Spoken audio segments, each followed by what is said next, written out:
Meu mundo de criança, fico alegre em aprender. Sinto falta se estou longe de você.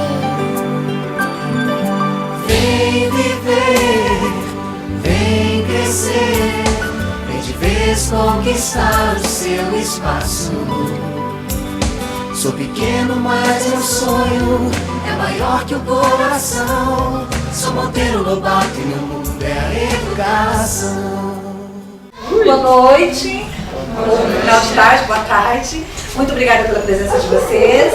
Nós já estamos no horário, já uns 5 minutinhos. Nós vamos aguardar as pessoas que estão chegando. E desde já agradeço a presença e gostaria de passar a palavra para a Juliane Barasquim, doutora Juliane Barasquim. Ela é mestre em Psicologia Social e da Personalidade. Então eu passo a palavra para a Juliane e vamos ouvir um pouquinho do que ela tem a nos dizer. Muito obrigada. Boa noite a todos. Eu gostaria primeiramente de agradecer o convite da Marta por estar aqui. E vamos tentar falar um pouquinho então sobre a questão do relacionamento interpessoal. Então, quando a gente fala de relacionamento interpessoal, é importante a gente entender, principalmente porque eu tenho uma referência psicanalítica, e na psicanálise a gente dá bastante importância à questão de como a gente aprendeu a vivenciar as questões da nossa vida enquanto criança, né? A gente dá bastante importância a isso. Só para vocês terem ideia, o Freud, que é um dos principais autores dentro da psicanálise, ele falava que com mais ou menos 3 anos a criança é um ancião. O que quer dizer isso? Quando ele falou isso, ele quis dizer que mais ou menos com essa idade, a estrutura de personalidade, ela está mais ou menos constituída. Isso não quer dizer que a gente não possa modificar essa estrutura de personalidade. A gente pode modificar, claro que sim, né? Mas o que acontece é que, em grande parte, essa estrutura de personalidade as pessoas não modificam. As pessoas vão repetindo.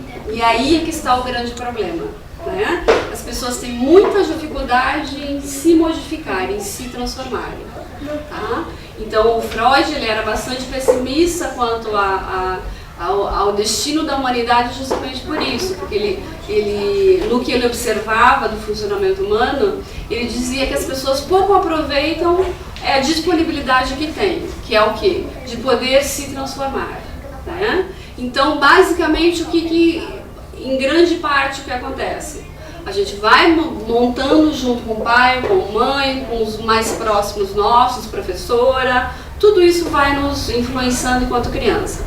Vamos formando essa personalidade e depois, se não pudermos modificar, a gente vai repetindo, tá?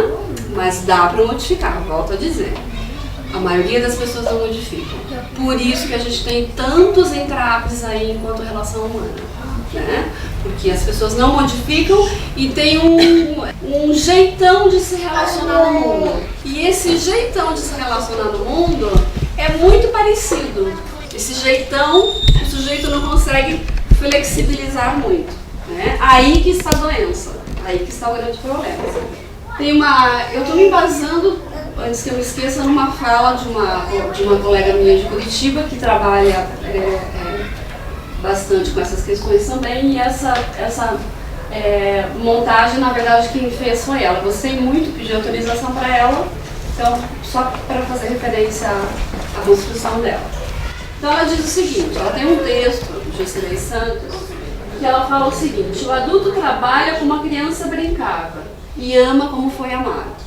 Então ela começa o texto assim, é bem interessante. Ela fala assim: vocês lembram, quando a gente era criança, quanto tempo que a gente passava brincando? E chegava no final da tarde, a gente esquecia do mundo, vinha à noite, o pai e a mãe chamavam a gente: fulano, venha tomar banho, venha jantar. A gente ouvia, estava hipnotizado, né? Fulano, venha. A gente esquecia do mundo, né?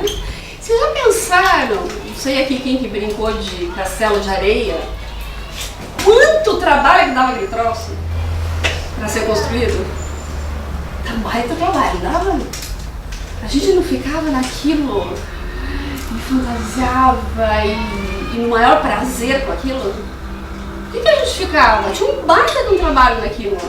E se a gente fizer um paralelo com as relações de trabalho, o trabalho também deveria dar prazer, né? Só que muitas vezes ele fica enfadonho, porque as pessoas trocam meramente o trabalho por ter um benefício financeiro no final do mês. E a gente ama como foi amado, né? Pode parecer uma coisa bem simples, e é bem simples, mas é bastante complexa também, né? Tem gente que fala assim, mas eu quero dar pro meu filho tudo que eu não tive. Como é que você vai dar se você não teve? Só se você aprendeu com uma outra pessoa a ter. E tem para poder ensinar. Aí tudo bem. Mas se você não tem, eu quero ensinar o que eu não sei. Não tem como. O amar o outro também. Eu vou amar o outro conforme também fui amado por pai e mãe. Certo? Aí que está a questão da repetição. Isso tem a ver com repetição também que a gente vai levando para a vida. Isso é mais ou menos inevitável. Tá? O que a gente pode fazer é brecar um pouco essa repetição. O que quer dizer isso?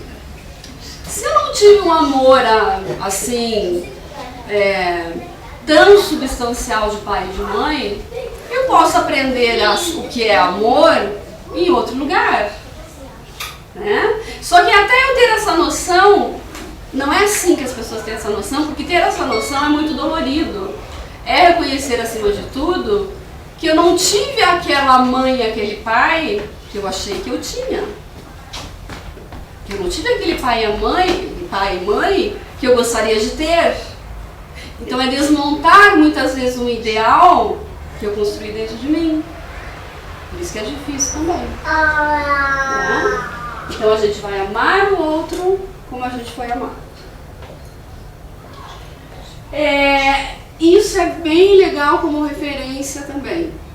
Tem um outro autor em psicanálise que diz assim, que o amor é acima de tudo narcísico. O que quer dizer isso? O amor acima de tudo é o amor que a gente sente por nós mesmos. Eu amo o outro, mas eu só amo o outro na medida em que o outro possa me dar algo. O que as pessoas falam quando dizem eu te amo? O que o outro fala? Eu também me amo. Escutem. Eu te amo. Eu também me amo. O outro não entrou na história. Sabemos quem somos quanto mais reconhecemos nossas origens, né?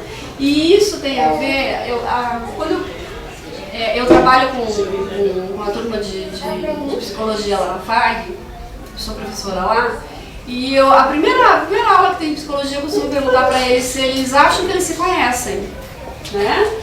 Porque as pessoas pouco se conhecem. Eu costumo dizer que as pessoas pouco se conhecem porque a gente tem algo que se chama inconsciente que funciona o tempo todo nós, o tempo todo. E a gente esquece dessas histórias infantis que estão o tempo todo funcionando em nós. Né? Tem um exemplo que eu gosto de utilizar. Por exemplo, quando vocês estão se vendo em fitas de vídeo, vocês se reconhecem? Eu me acho muito curto. Vocês se reconhecem? São filmadas e vão assistir o filme. Vocês se reconhecem? Aquilo ali não é nem quem, né? Aquilo ali sou eu! Eu falo daquele jeito. Minha voz é assim. Agora tem sempre alguém do lado que fala, não, é você mesmo. Assim, tá gorda assim. Nossa. Não é? Eu tô falando uma imagem. A fita de vídeo é um espelho. Calculem se a gente ouve o que a gente diz. Porque no a gente falar certas coisas, a gente também não ouve. As pessoas também não ouvem. E nisso que a gente, enquanto psicanalista, tá a função da gente, quando o sujeito senta na frente da gente, a gente vai devolvendo o que ele não está ouvindo. As pessoas não têm a tendência de se ouvir. Esse exemplo que eu acabei de dar para vocês, né? Eu te amo, eu também. Vocês riram. né? Talvez vocês nunca tenham pensado nisso. Mas está na cara o que o sujeito está falando. E garanto para vocês que ele também não está ouvindo o que ele está falando. Tenho quase certeza que ele não está ouvindo o que ele está falando. Então, o que eu quero dizer com isso? Que o inconsciente, ele atravessa a gente. Ele governa a gente e a gente não tem muita noção disso. A gente vai tendo noção na medida que vai se analisando. Aí as coisas começam a melhorar. A gente começa a tomar uma certa rédea disso, né? Porque quantos comportamentos que a grande maioria das pessoas tem, que é mais ou menos assim: ah, eu queria ter feito diferente e não consegui. Ah, mas de novo eu fazendo isso. Ah, mas quando eu vejo eu já estou fazendo isso, eu não sei o que acontece. Vocês não têm isso? Isso é inconsciente. O inconsciente arrasta a gente quando a gente não pega isso, né? Descasca isso, entende o que está acontecendo, entende de onde isso vem, para ver. Quando a gente vai entendendo de onde isso vem, né? Aí que a gente tem a oportunidade de desmantelar esses comportamentos e colocar comportamentos substitutivos. Senão, não. A historinha que ele traz cotidianamente para explicar os seus atos, eu me atrasei porque o despertador, são historinhas rasas, conscientes, que normalmente não explicam. Entendo que não é de sacanagem do sujeito, ele tenta explicar e se convencer por essa via. Ele também está tentando se convencer que foi o relógio, né? E não ele se sabotando de alguma coisa, por exemplo. Repetição inconsciente. Posso provocar a rejeição do outro sem querer, apenas porque é assim que sei existir. Vocês acham possível isso acontecer? Fui uma criança rejeitada. Sem querer, inconscientemente, eu posso provocar a rejeição do outro, porque foi assim que eu aprendi. Ser rejeitada.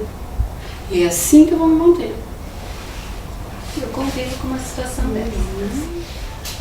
Muito na prática. Achei que era uma realidade muito distante disso. A pessoa se põe na condição de vítima e ela vive assim. Isso mesmo. Não tem força para lutar. Não, porque é uma repetição, né? Então, até o sujeito reconhecer essa repetição pode levar. Normalmente tem que ter análise para isso. Então, é o eterno rejeitado. Ou ainda, ele poderia fazer diferente, mas que não é tão diferente assim. Ele torna-se escravo, ele tenta se incluir no outro de todo jeito, né? Porque ele foi tão rejeitado pelo outro que ele tenta se fazer presente para o outro o tempo todo. Torna-se escravo, ofertando-se como objeto permanente à satisfação do outro, tentando apagar o lugar, né, de rejeitado recebido na infância. É o submisso, explorado, bonzinho extremado. Estão entendendo? Esse é um exemplo. Repetição inconsciente. Posso sem querer não suportar críticas, porque afinal eu fui a mais amada. Condenado a relacionamentos superficiais sem risco para minha imagem de predileto perfeitinho. O que alguns homens ou algumas mulheres, normalmente as mulheres estão fazendo algo disso, mas normalmente eram os homens que faziam isso. Eles começam um relacionamento, ficam um pouquinho, saem, vão para outro relacionamento, ficam um pouquinho, saem. E daí as mulheres, elas ficam com a imagem do quê? De que ele era homem. Porque não deu tempo de ver a parte tão ruim dele. Porque ele foi embora antes.